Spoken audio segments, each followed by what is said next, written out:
ಆಕಾಶವಾಣಿ ವಾರ್ತೆಗಳು ಓದುತ್ತಿರುವವರು ಗೀತಾ ಜೈಶಂಕರ್. ಮುಖ್ಯಾಂಶಗಳು: ಭಾರತ ಅಮೆರಿಕ ವ್ಯಾಪಾರ ಒಪ್ಪಂದ, ರಸಗೊಬ್ಬರ ಮತ್ತು ಕೃಷಿಯಂತಹ ಸೂಕ್ಷ್ಮ ವಲಯಗಳ ಬಗ್ಗೆ ಕಾಳಜಿ, ಸಚಿವ ಪಿಯೂಷ್ ಗೋಯಲ್. ಇದೇ 7ರಿಂದ ಪ್ರಧಾನಿ ನರೇಂದ್ರ ಮೋದಿ ಮಲೇಷ್ಯಾ ಪ್ರವಾಸ. ಕೇಂದ್ರ ಸಹಕಾರ ಸಚಿವ ಅಮಿತ್ ಶಾ ದೆಹಲಿಯಲ್ಲಿಂದು ಭಾರತ್ ಟ್ಯಾಕ್ಸಿಗೆ ಚಾಲನೆ. ನಿರ್ಣಾಯಕ ಖನಿಜಗಳ ಸವಾಲು ಎದುರಿಸಲು ಅಂತಾರಾಷ್ಟೀಯ ಸಹಕಾರ ಅಗತ್ಯ, ಡಾ ಎಸ್ ಜೈಶಂಕರ್. ಹಾಗೂ 19 ವರ್ಷದೊಳಗಿನವರ ವಿಶ್ವಕಪ್ ಕ್ರಿಕೆಟ್ ಫೈನಲ್ಗೇರಿದ ಭಾರತ, ನಾಳೆ ಪ್ರಶಸ್ತಿಗಾಗಿ ಇಂಗ್ಲೆಂಡ್ ವಿರುದ್ಧ ಸೆಣಸು. ವಾರ್ತೆಗಳ ವಿವರ. ಭಾರತ ಅಮೆರಿಕ ವ್ಯಾಪಾರ ಒಪ್ಪಂದದಲ್ಲಿ ಭಾರತ ಸರ್ಕಾರವು ರಸಗೊಬ್ಬರ ಮತ್ತು ಕೃಷಿಯಂತಹ ಸೂಕ್ಷ್ಮ ಕ್ಷೇತ್ರಗಳನ್ನು ಕಾಳಜಿ ವಹಿಸಿದೆ ಎಂದು ಕೇಂದ್ರ ವಾಣಿಜ್ಯ ಮತ್ತು ಕೈಗಾರಿಕಾ ಸಚಿವ ಪಿಯೂಷ್ ಗೋಯಲ್ ಸ್ಪಷ್ಟಪಡಿಸಿದ್ದಾರೆ. ರಾಜ್ಯಸಭೆಯಲ್ಲಿ ಹೇಳಿಕೆ ನೀಡಿದ ಪಿಯೂಷ್ ಗೋಯಲ್, ಈ ಒಪ್ಪಂದವು ಅತಿ ಸಣ್ಣ ಮತ್ತು ಕೈಗಾರಿಕೆ ಎಂಎಸ್ಎಂಇಗಳು, ಕೈಗಾರಿಕೋದ್ಯಮಿಗಳು, ಕೌಶಲ್ಯಪೂರ್ಣ ಕಾರ್ಮಿಕರು ಹಾಗೂ ಕೈಗಾರಿಕೆಗಳಿಗೆ ಹೊಸ ಅವಕಾಶಗಳನ್ನು ಒದಗಿಸುತ್ತದೆ ಎಂದು ಹೇಳಿದರು. ಈ ಒಪ್ಪಂದವು ಉತ್ಪಾದನೆಯನ್ನು ಬಲಪಡಿಸಲು, ಉದ್ಯೋಗಾವಕಾಶಗಳನ್ನು ವಿಸ್ತರಿಸಲು ಹಾಗೂ ಆರ್ಥಿಕ ಬೆಳವಣಿಗೆಯನ್ನು ಉತ್ತೇಜಿಸಲು ವೇಗವರ್ಧಕವಾಗಿ ಕಾರ್ಯನಿರ್ವಹಿಸುತ್ತದೆ ಮತ್ತು ಎರಡೂ ರಾಷ್ಟ್ರಗಳಿಗೆ ಹೊಸ ವ್ಯಾಪಾರ ಮಾರ್ಗಗಳನ್ನು ತೆರೆಯುತ್ತದೆ. ವ್ಯಾಪಾರ ಒಪ್ಪಂದಕ್ಕೆ ಸಂಬಂಧಿಸಿದ ಪ್ರಮುಖ ಪ್ರಕ್ರಿಯೆಗಳನ್ನು ಪೂರೈಸಲು ಮತ್ತು ದಾಖಲೆಗಳನ್ನು ಅಂತಿಮಗೊಳಿಸಲು ಉಭಯ ರಾಷ್ಟ್ರಗಳು ಒಗ್ಗೂಡಿ ಕೆಲಸ ಮಾಡಲಿವೆ ಎಂದು ಗೋಯಲ್ ಹೇಳಿದರು. ಎಲ್ಲ ಪ್ರಕ್ರಿಯೆಗಳ ಮುಕ್ತಾಯದ ನಂತರ ಒಪ್ಪಂದದ ವಿವರಗಳನ್ನು ಶೀಘ್ರದಲ್ಲೇ ಘೋಷಿಸಲಾಗುವುದು ಎಂದು ಅವರು ಮಾಹಿತಿ ನೀಡಿದರು. यह समझौता भारतीय निर्यातकों को विशेष रूप से श्रम प्रधान क्षेत्रों और विनिमय में महत्वपूर्ण तुलनात्मक लाभ भी प्रदान करता है. खाद्य और कृषि क्षेत्र में भारत की प्रमुख संवेदनशीलता का पूर्णतः ध्यान रखा गया है. साथ ही यह साझेदारी लघु और मध्यम उद्यमी, एमएसएमई उद्यमियों, कुशल श्रमिकों और उद्योग के लिए नए अवसर खोलेगी. 140 ಕೋಟಿ ಭಾರತೀಯರ ಇಂಧನ ಅವಶ್ಯಕತೆಗಳನ್ನು ರಕ್ಷಿಸುವುದು ಪ್ರಧಾನಿ ನರೇಂದ್ರ ಮೋದಿ ಸರ್ಕಾರದ ಅತಿದೊಡ್ಡ ಆದ್ಯತೆಯಾಗಿದೆ ಎಂದು ಪಿಯೂಷ್ ಗೋಯಲ್ ಸ್ಪಷ್ಟಪಡಿಸಿದರು. ಅಮೆರಿಕ ಅಧ್ಯಕ್ಷ ಟ್ರಂಪ್ ಅಮೆರಿಕಕ್ಕೆ ಭಾರತೀಯ ರಫ್ತಿನ ಮೇಲಿನ ಸುಂಕವನ್ನು 18% ಇಳಿಸುವುದಾಗಿ ಘೋಷಿಸಿದ್ದಾರೆ. ಇದು ಅನೇಕ ಸ್ಪರ್ಧಾತ್ಮಕ ದೇಶಗಳ ಮೇಲೆ ಅಮೆರಿಕ ವಿಧಿಸಿರುವ ಸುಂಕಗಳಿಗಿಂತ ಕಡಿಮೆಯಾಗಿದೆ. ಇದು ಅಮೆರಿಕದ ಮಾರುಕಟ್ಟೆಯಲ್ಲಿ ಭಾರತದ ರಫ್ತು ಸ್ಪರ್ಧಾತ್ಮಕತೆಯನ್ನು ಹೆಚ್ಚಿಸುತ್ತದೆ ಎಂದು ಅವರು ಹೇಳಿದರು. ಮಲೇಷ್ಯಾ ಪ್ರಧಾನಿ ಅನ್ವರ್ ಇಬ್ರಾಹಿಂ ಆಹ್ವಾನದ ಮೇರೆಗೆ ಪ್ರಧಾನಿ ನರೇಂದ್ರ ಮೋದಿ ಇದೇ 7ರಿಂದ 8ರವರೆಗೆ ಮಲೇಷ್ಯಾಕ್ಕೆ ಅಧಿಕೃತ ಭೇಟಿ ನೀಡಲಿದ್ದಾರೆ. ಇದು ಪ್ರಧಾನಿ ಅವರ 3ನೇ ಮಲೇಷ್ಯಾ ಭೇಟಿಯಾಗಿದೆ. ಆಗಸ್ಟ್ 2024ರಲ್ಲಿ ಭಾರತ ಮಲೇಷ್ಯಾ ದ್ವಿಪಕ್ಷೀಯ ಸಂಬಂಧವನ್ನು ಸಮಗ್ರ ಕಾರ್ಯತಂತ್ರದ ಪಾಲುದಾರಿಕೆ ಮಟ್ಟಕ್ಕೆ ಏರಿಕೆ ಮಾಡಿದ ನಂತರ ಇದು ಮೊದಲನೆಯದು. ಮಲೇಷ್ಯಾ ಭೇಟಿಯ ಸಮಯದಲ್ಲಿ ಪ್ರಧಾನಿಯವರ ದ್ವಿಪಕ್ಷೀಯ ಚರ್ಚೆಗಳನ್ನು ನಡೆಸಲಿದ್ದಾರೆ ಎಂದು ವಿದೇಶಾಂಗ ಸಚಿವಾಲಯ ತಿಳಿಸಿದೆ. ಪ್ರಧಾನಿ ಮೋದಿ ಭಾರತೀಯ ಸಮುದಾಯದ ಸದಸ್ಯರು ಹಾಗೂ ಕೈಗಾರಿಕೆ ಮತ್ತು ವ್ಯಾಪಾರ ಪ್ರತಿನಿಧಿಗಳೊಂದಿಗೆ ಸಹ ಸಂವಾದ ನಡೆಸಲಿದ್ದಾರೆ.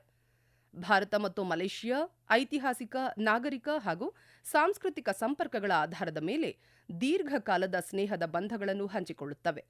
ಮಲೇಷ್ಯಾದಲ್ಲಿ 2.9 ಮಿಲಿಯನ್ ಭಾರತೀಯ ವಲಸಿಗರು ನೆಲೆಸಿರುವುದರಿಂದ ಉಭಯ ದೇಶಗಳ ಸಂಬಂಧವು ಮತ್ತಷ್ಟು ಬಲಗೊಂಡಿದೆ. ಒಡಿಶಾ ಪ್ರವಾಸದಲ್ಲಿರುವ ರಾಷ್ಟ್ರಪತಿ ದ್ರೌಪದಿ ಮುರ್ಮು ಇಂದು ತಮ್ಮ ತವರು ಜಿಲ್ಲೆ ಮಯೂರ್ಭಂಜ್ನಲ್ಲಿ ಸಂಜೆ ಸಿಮಿಲಿಪಾಲ್ ಹುಲಿ ಸಂರಕ್ಷಣಾ ಪ್ರದೇಶಕ್ಕೆ ಭೇಟಿ ನೀಡಲಿದ್ದಾರೆ. 6 ದಿನಗಳ ಪ್ರವಾಸ ಕೈಗೊಂಡಿರುವ ಅವರು 5ನೇ ದಿನವಾದ ಇಂದು ಬೆಳಗ್ಗೆ ರಾಯರಂಗಾಪುರದ ಶ್ರೀ ಜಗನ್ನಾಥ ದೇವಾಲಯಕ್ಕೆ ಭೇಟಿ ನೀಡಿ ವಿಶೇಷ ಪೂಜೆ ಹಾಗೂ ಪ್ರಾರ್ಥನೆಯಲ್ಲಿ ಪಾಲ್ಗೊಳ್ಳಲಿದ್ದಾರೆ. ನಂತರ ಅವರು ತಮ್ಮ ಸ್ವಗ್ರಾಮ ಪಹತ್ಪುರ್ನಲ್ಲಿ ಎಸ್ಎಲ್ಎಸ್ ಸ್ಮಾರಕ ಶಾಲೆಯ ವಿದ್ಯಾರ್ಥಿಗಳೊಂದಿಗೆ ಸಂವಾದ ನಡೆಸಲಿದ್ದಾರೆ. ರಾಜ್ಯಸಭೆಯಲ್ಲಿ ರಾಷ್ಟ್ರಪತಿಗಳ ಭಾಷಣದ ಮೇಲಿನ ವಂದನಾ ನಿರ್ಣಯದ ಕುರಿತ ಚರ್ಚೆ ಪುನರಾರಂಭವಾಗಿದೆ. ಚರ್ಚೆಯಲ್ಲಿ ಪಾಲ್ಗೊಂಡು ಮಾತನಾಡಿದ ಕೇಂದ್ರ ಸಚಿವ ಹಾಗೂ ಸಭಾನಾಯಕ ಜೆಪಿ ನಡ್ಡಾ, ರಾಷ್ಟ್ರಪತಿಯವರ ಭಾಷಣದಲ್ಲಿ ಭಾರತದ ಪ್ರಗತಿಯ ಯಶೋಗಾಥೆಯ ಚಿತ್ರಣವನ್ನು ಕಟ್ಟಿಕೊಡಲಾಗಿದೆ. ಅದರಲ್ಲಿ ನರೇಂದ್ರ ಮೋದಿ ಸರ್ಕಾರದ ಸಾಧನೆಗಳು ಹಾಗೂ ಅಮೃತ ಕಾಲದಲ್ಲಿ ಕೈಗೊಂಡಿರುವ ಉಪಕ್ರಮಗಳು ಒಳಗೊಂಡಿವೆ. ಸರ್ಕಾರದ ಕ್ರಮಗಳಿಂದಾಗಿ ಭಾರತ ಜಗತ್ತಿನ ಅತ್ಯಂತ ವೇಗದ ಆರ್ಥಿಕತೆಯಾಗಿ ಬೆಳವಣಿಗೆ ಹೊಂದಿದೆ ಎಂದರು. ಸರ್ಕಾರ ಸುಧಾರಣೆ, ಸಾಧನೆ ಮತ್ತು ಪರಿವರ್ತನೆಯ ದೂರದೃಷ್ಟಿಯೊಂದಿಗೆ ಕಾರ್ಯನಿರ್ವಹಿಸುತ್ತಿದ್ದು 2047ರ ವೇಳೆಗೆ ವಿಕಸಿತ ಭಾರತ ಗುರಿ ಸಾಧನೆ ನಿಟ್ಟಿನಲ್ಲಿ ಕೈಗೊಂಡಿರುವ ಕ್ರಮಗಳನ್ನು ಹಾಗೂ ಶತಮಾನಗಳಷ್ಟು ಹಳೆಯದಾದ ಭಾರತೀಯ ಸಂಸ್ಕೃತಿ ಮತ್ತು ಪರಂಪರೆಯ ಕುರಿತು ರಾಷ್ಟ್ರಪತಿಯವರು ತಮ್ಮ ಭಾಷಣದಲ್ಲಿ ವಿವರವಾದ ಉಲ್ಲೇಖವನ್ನು ಮಾಡಿದ್ದಾರೆ ಎಂದು ನಡ್ಡಾ ತಿಳಿಸಿದ್ದಾರೆ. ಈ ವಾರ್ತೆಗಳನ್ನು ಆಕಾಶವಾಣಿಯಿಂದ ಕೇಳುತ್ತಿದ್ದೀರಿ. ನಮ್ಮ ಎಲ್ಲ ರಾಷ್ಟ್ರೀಯ ವಾರ್ತೆಗಳು ಹಾಗೂ ಪ್ರದೇಶ ಸಮಾಚಾರ ಈಗ ಆಕಾಶವಾಣಿ ನ್ಯೂಸ್ ಕನ್ನಡ ಯೂಟ್ಯೂಬ್ ಚಾನೆಲ್ನಲ್ಲಿ ಲಭ್ಯ. ನಮ್ಮ ಎಕ್ಸ್ ಖಾತೆ ಮತ್ತು ಇನ್ಸ್ಟಾಗ್ರಾಂ ಖಾತೆ ಆಕಾಶವಾಣಿ ನ್ಯೂಸ್ ಕನ್ನಡ. ಹೆಚ್ಚಿನ ಮಾಹಿತಿಗಾಗಿ ನಮ್ಮ ಫೇಸ್ಬುಕ್ ಖಾತೆ ಆಕಾಶವಾಣಿ ವಾರ್ತೆ ಕನ್ನಡವನ್ನು ಅನುಸರಿಸಿ. ಮಾಹಿತಿಗಳ ಹೂರಣ, ವಾರದ ಕಾರ್ಯಕ್ರಮ, ಪ್ರಚಲಿತ ವಿದ್ಯಮಾನ ಪ್ರತಿ ಬುಧವಾರ ರಾತ್ರಿ 9:15 ದೇಶದ ಸಹಕಾರಿ ವಲಯದ ಬಲವರ್ಧನೆ ಮತ್ತು ನಾಗರಿಕ ಕೇಂದ್ರಿತ ಸಾರಿಗೆ ಪರಿಹಾರಗಳನ್ನು ಉತ್ತೇಜಿಸುವ ನಿಟ್ಟಿನಲ್ಲಿ ಕೇಂದ್ರ ಸಹಕಾರ ಸಚಿವ ಅಮಿತ್ ಶಾ ನವದೆಹಲಿಯಲ್ಲಿಂದು ಭಾರತ್ ಟ್ಯಾಕ್ಸಿಗೆ ಚಾಲನೆ ನೀಡಲಿದ್ದಾರೆ. ಸಹಕಾರಿ ವಲಯದಲ್ಲಿ ಇದು ಮಹತ್ವದ ಮೈಲಿಗಲ್ಲಾಗಲಿದೆ. ಈ ವೇದಿಕೆಯು ಸಾರಥಿಗಳು ಎಂದು ಕರೆಯಲ್ಪಡುವ ಚಾಲಕರನ್ನು ಮಾಲೀಕತ್ವ, ಕಾರ್ಯಾಚರಣೆಗಳು ಮತ್ತು ಮೌಲ್ಯ ಸೃಷ್ಟಿಯ ಕೇಂದ್ರದಲ್ಲಿರಿಸುತ್ತದೆ ಹಾಗೂ ಅಗ್ರಿಗೇಟರ್ ಆಧಾರಿತ ಮಾದರಿಗಳಿಂದ ಅವರನ್ನು ಮುಕ್ತಗೊಳಿಸುತ್ತದೆ ಎಂದು ಸಹಕಾರ ಸಚಿವಾಲಯ ತಿಳಿಸಿದೆ. ಈ ವೇದಿಕೆಯು ಶೂನ್ಯ ಕಮಿಷನ್ ಮತ್ತು ಸರ್ಜ್ ಮುಕ್ತ ಬೆಲೆ ನಿಗದಿ ಮಾದರಿಯಲ್ಲಿ ಕಾರ್ಯನಿರ್ವಹಿಸುತ್ತದೆ.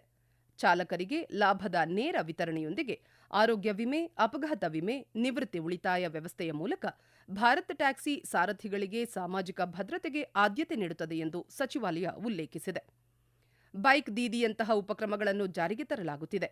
ಇದರಡಿಯಲ್ಲಿ ಈವರೆಗೆ 150ಕ್ಕೂ ಅಧಿಕ ಮಹಿಳಾ ಚಾಲಕರು ಭಾರತ್ ಟ್ಯಾಕ್ಸಿಗೆ ಸೇರ್ಪಡೆಯಾಗಿದ್ದಾರೆಂದು ಸಚಿವಾಲಯ ತಿಳಿಸಿದೆ. ನಿರ್ಣಾಯಕ ಖನಿಜಗಳ ಸಾಂದ್ರತೆಯ ಸವಾಲುಗಳನ್ನು ಮತ್ತು ರಚನಾತ್ಮಕ ಅಂತಾರಾಷ್ಟ್ರೀಯ ಸಹಕಾರದ ಮೂಲಕ ಅಪಾಯಕಾರಿ ಪೂರೈಕೆ ಸರಣಿಗಳ ಪ್ರಾಮುಖ್ಯತೆಯನ್ನು ವಿದೇಶಾಂಗ ಸಚಿವ ಎಸ್ ಜೈಶಂಕರ್ ಒತ್ತಿ ಹೇಳಿದ್ದಾರೆ.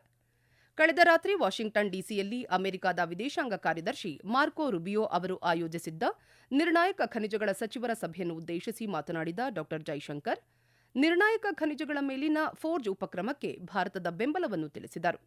ಅವರು ಸಾಮಾಜಿಕ ಮಾಧ್ಯಮ ಪೋಸ್ಟ್ನಲ್ಲಿ ರಾಷ್ಟ್ರೀಯ ನಿರ್ಣಾಯಕ ಖನಿಜಗಳ ಮಿಷನ್, ಅಪರೂಪದ ಭೂಮಿಯ ಕಾರಿಡಾರ್ಗಳು ಮತ್ತು ಜವಾಬ್ದಾರಿಯುತ ವಾಣಿಜ್ಯ ಬಳಕೆ ಸೇರಿ ಉಪಕ್ರಮಗಳ ಮೂಲಕ ಹೆಚ್ಚಿನ ಸ್ಥಿತಿಸ್ಥಾಪಕತ್ವದತ್ತ ಭಾರತದ ಪ್ರಯತ್ನಗಳನ್ನು ಪ್ರಮುಖವಾಗಿ ಪ್ರಸ್ತಾಪಿಸಿದ್ದಾಗಿ ತಿಳಿಸಿದ್ದಾರೆ.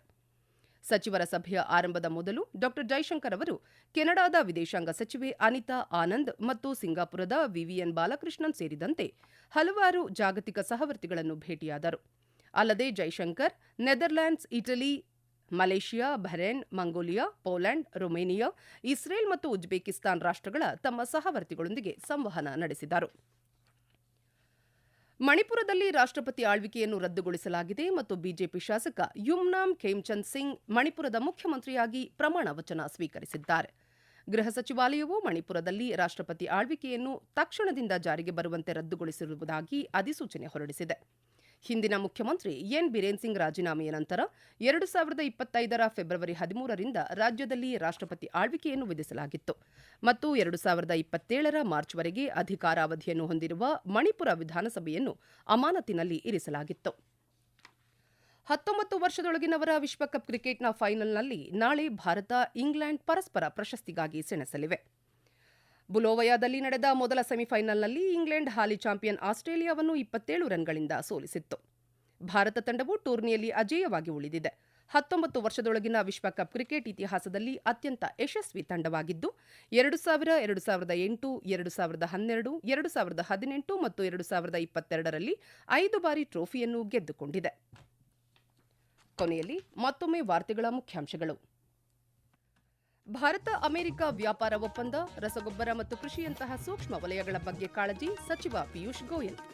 ಇದೇ 7ರಿಂದ ಪ್ರಧಾನಿ ನರೇಂದ್ರ ಮೋದಿ ಮಲೇಷಿಯಾ ಪ್ರವಾಸ, ಕೇಂದ್ರ ಸಹಕಾರ ಸಚಿವ ಅಮಿತ್ ಶಾ ದೆಹಲಿಯಲ್ಲಿಂದು ಭಾರತ್ ಟ್ಯಾಕ್ಸಿಗೆ ಚಾಲನೆ. ನಿರ್ಣಾಯಕ ಖನಿಜಗಳ ಸವಾಲು ಎದುರಿಸಲು ಅಂತಾರಾಷ್ಟ್ರೀಯ ಸಹಕಾರ ಅಗತ್ಯ, ಡಾ ಎಸ್ ಜೈಶಂಕರ್. ಹಾಗೂ 19 ವರ್ಷದೊಳಗಿನವರ ವಿಶ್ವಕಪ್ ಕ್ರಿಕೆಟ್ ಫೈನಲ್ಗೇರಿದ ಭಾರತ, ನಾಳೆ ಪ್ರಶಸ್ತಿಗಾಗಿ ಇಂಗ್ಲೆಂಡ್ ವಿರುದ್ಧ ಸೆಣಸು. ಇಲ್ಲಿಗೆ ವಾರ್ತಾ ಪ್ರಸಾರ ಮುಕ್ತಾಯವಾಯಿತು. ನಮ್ಮ ಮುಂದಿನ ವಾರ್ತಾ ಪ್ರಸಾರ ಮಧ್ಯಾಹ್ನ 12 ಗಂಟೆಗೆ.